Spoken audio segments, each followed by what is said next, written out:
Allahu Ekber.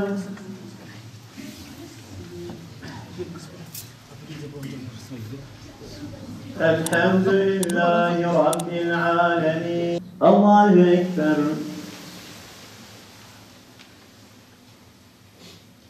Semiyallahu limen hamide. Allahu Ekber. Şimdi Kur'an-ı Kerim'in ışığında, Kur'an-ı Kerim'in ayetleri ışığında aileyle ilgili biraz sohbet etmeye çalışacağız. Evlendikten sonra bir sürü borç, bir sürü şeyler bu aile karşılaşıyor. Ondan sonra huzursuzluklar başlıyor. İşte senin yüzünden şu kadar masraf oldu, işte senin baban şu kadar başlık aldı, şu kadar altın aldı, şu kadar yaptı. Zaten evlenirken yapılan masrafların %80'i de borçludur. Peki Resulullah sallallahu aleyhi ve sellem'in istediği evlilik olayı o mu?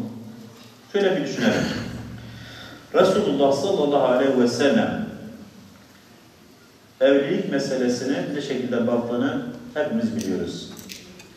Biz, hani çoğunuzu, hepinizi edelim. Allah'ı, peygamberi sadece evlendirirken çocuklarımızı sadece isteme olayında patlarız içine. Özellikle toplum, bu bölgedeki toplum. Ne yapar? Allah'ın emri, Peygamber sallallahu aleyhi ve sellem'in sünneti, kızınızı oğlumuza istiyoruz. Allah, peygamber, ondan sonra evliliğe karışmaz. Niye? Masraf istenirken Allah peygamber katılmaz. Düğün salonuna giderken Allah peygamber katılmaz. Toplumun içinde o düğün salonunda yapılan hal ve hareketlerde Allah ve peygamber karşılanır. Niye? Hesabımıza gelmez. Allah'ın peygamberin istediği o evliliğin ne şekilde olması gerektiği hesabımıza gelmez.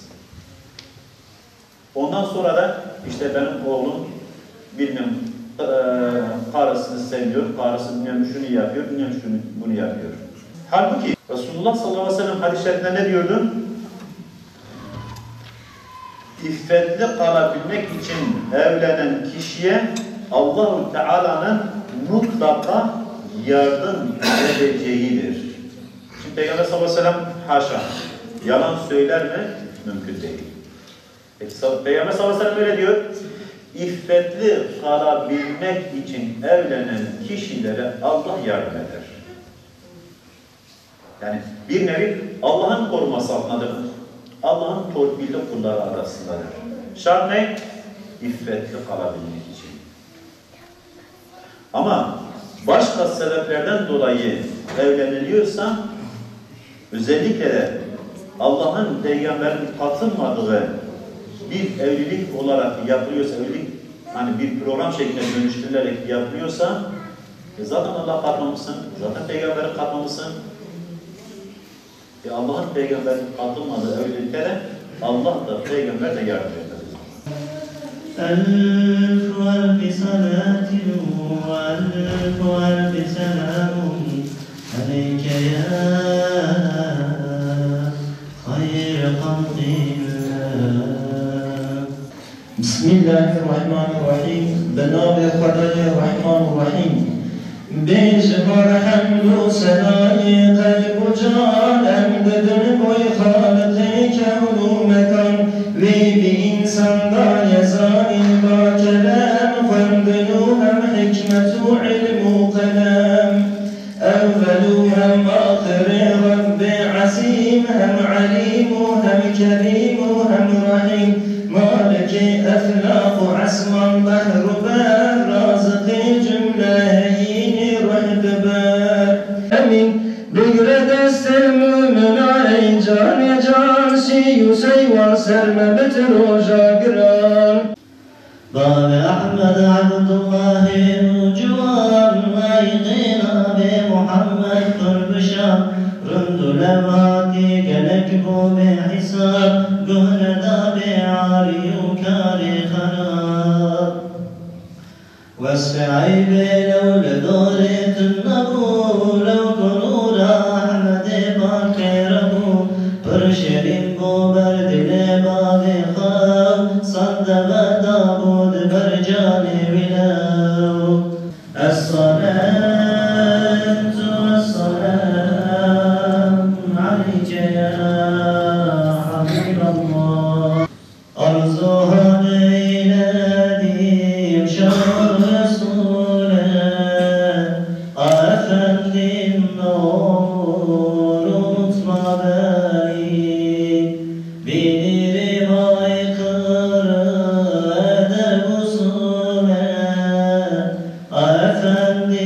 olur, unutma beni.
Kötülerinden muhafaza ile ya Rabbel Alemin.